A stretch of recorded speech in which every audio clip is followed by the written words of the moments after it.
Good evening and welcome to ICS TV News at 4 o'clock. Today being on Monday, 27th of January 2025, and we are bringing you the best from your trusted source. I'm Ruth Adhiambo. And I'm Ryan Mora.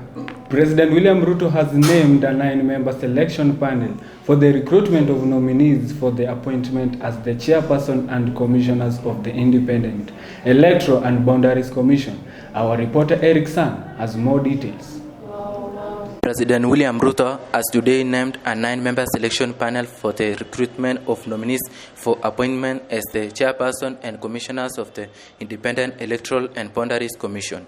In a cassette notice on Monday, January 27, Ruto appointed Professor Adam Solo, Dr. Nelson Makanda, Fatuma Saman, Ambassador Koki Mule, Evans Misati, Nicodemus Bore Kipchirchir, Andrew Tanui Kipkoech, Caroline Kituku, and Linda Kiome Kaki. The appointees drawn from the 5 organizations as stipulated in the IPC Bill 2024 have been sworn in at the Supreme Court of Kenya. The individuals you select must inspire confidence in the electoral process and uphold the values of transparency, accountability, and inclusivity. Kenyans are watching, and the trust they place in our institutions will be determined by the integrity of the choices you make. Eric Sang, reporting for ICS TV, Nairobi. On to our next story. President Ruto, the current chair of East Africa Community, EAC, has called for an immediate ceasefire in Eastern Democratic Republic of Congo, citing escalating humanitarian crisis. Our reporter, Calvin Sohuma, has more detail. President William Ruto, the current chair of the East African Community, has called for the immediate ceasefire in the Eastern Democratic Republic of Congo, citing an escalating humanitarian crisis. The escalating conflict and deteriorating situation in Eastern Democratic Republic of Congo are a grave concern to the people and governments of East Africa. In a communique on Sunday, Ruto noted that the crisis has been worsened by the ongoing military action, including the closure of airspace in Goma, which has been impeding access to facilitate humanitarian access to affected population. Noting the worsening humanitarian crisis exacerbated by ongoing military actions, including the closure of airspace in Goma, I call for the immediate and unconditional cessation of hostilities. I emphasize the obligation of all parties to facilitate humanitarian access to affected populations and urge both sides to pursue peaceful means to resolving this tragic conflict. This alarming the development, capable with the rising democratic tension in the region, underscore the urgent need for peaceful resolution to conflict that continues to inflict untold suffering on the people, particularly women and children, noted Ruto. Calvin Sohuma, ICS TV, Nairobi. On the other side, President William Ruto is expected to have meeting today with various heads of state across the country. Outgoing AU chairperson Musa Faki has also confirmed his attendance. The meeting discussion will be centered on Raila Odinga AUC bid. Kibaral Shadrack with more details. His participation on Monday on the assignment that I was given by the Africa Union.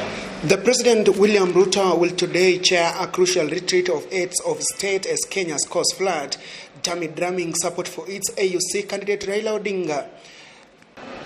The communication from the Ministry of Foreign Affairs says the retreat is a critical platform for fostering political will and consensus on the African Union reform agenda. The retreat on African Union institutional reform will be focusing on merit of reforms of AUC. The 8 of states who have confirmed their attendance include the President of Ethiopia, Comoros, Togo, Angola, and President of Guinea-Bissau. Outgoing AUC Chair Musa Faki will also attend the meeting. Guinea-Bissau's President Cisco, who arrived in the country on Friday, endorsed Raila's bid during a function at State House, Nairobi. Guinea-Bissau's support for Raila Odinga was announced by President William Ruto on Saturday. And William Ruto, however, expressed his exceptional appreciation to Guinea-Bissau's president for his support to Raila Odinga's candidature.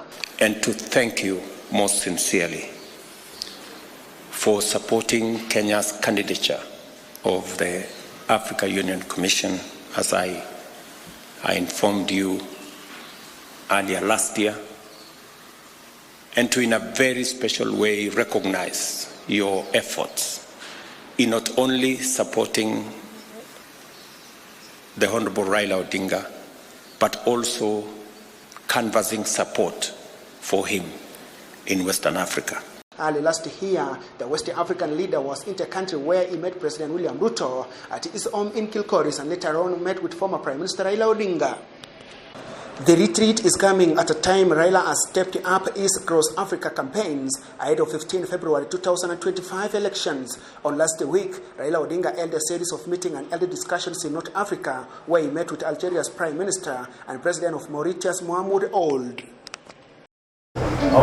Raila Odinga, who has served as Kenya's Prime Minister from 2007 to 2013 and has served as opposition leader and close challenger to President William Ruto's administration, are now teaming up with his rival to pack African Union chairmanship.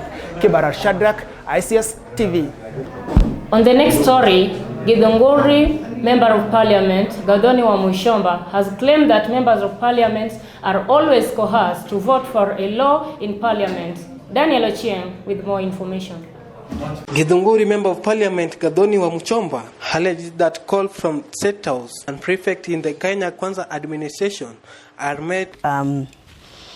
The news that we have been moved from the CAA1 negative to positive is news that has been projected immediately after the government hired 2 senior PR firms to do public relations for the government. This is in public arena. There are 2 firms to legislate before casting votes that were hired internationally. Which ones are those? Globally, to turn around the image of Kenya. APO Group and Zawa, Z-A-W-A-W-Y-A, Zawa. Those are 2 international firms that have been hired by the government of Kenya, allegedly to turn around the image. Because the Gen Zs and on the floor. Wamuchomba therefore stated that Gachagua's all-out war on the government is mainly headed by his freedom from any political allegiance. To look better so that he can be qualified to get a loan, because as we speak right now, things are in the thick. Now, if you look at the Moody's way of rating, the highest grade is AAA. The highest, which means lowest level of credit risk. The lowest is CAA3. Kenya is CAA1. And we were CAA1 negative. It means we have a very high credit risk. Please underline the word very. So President Ruto and Kenya Kwanza government cannot qualify for any loan anymore. So the only way is to get people, repair the image so that we can qualify for funding. Sure about that. Or maybe they qualify but at a high rate. I come from the media background. Please listen to me. He does too. I am trying to tell you this. Yes. If Kenyan's economic performance has improved, why did we get this very, very worrying report from FKE? Do you remember 2024 in the month of December, date 22nd, FKE released a very, very scaring, let me call it scaring report, telling us Githunguri, Member of Parliament Gathoni wa Muchomba, alleged that call from State House and prefect in the Kenya Kwanza administration are made to legislate before casting votes on the floor. Wamuchomba therefore stated that Gachagua's all-out war on the government is mainly headed by his freedom from any political allegiance. Daniel, ICS TV, Nairobi. That story marks the end of our news bulletin. For more information, follow us on our social media platform, ICS College. I have been yours, Ruth Adhiambo. And I have been Ryan Moura. Up until next time, have yourself a beautiful evening.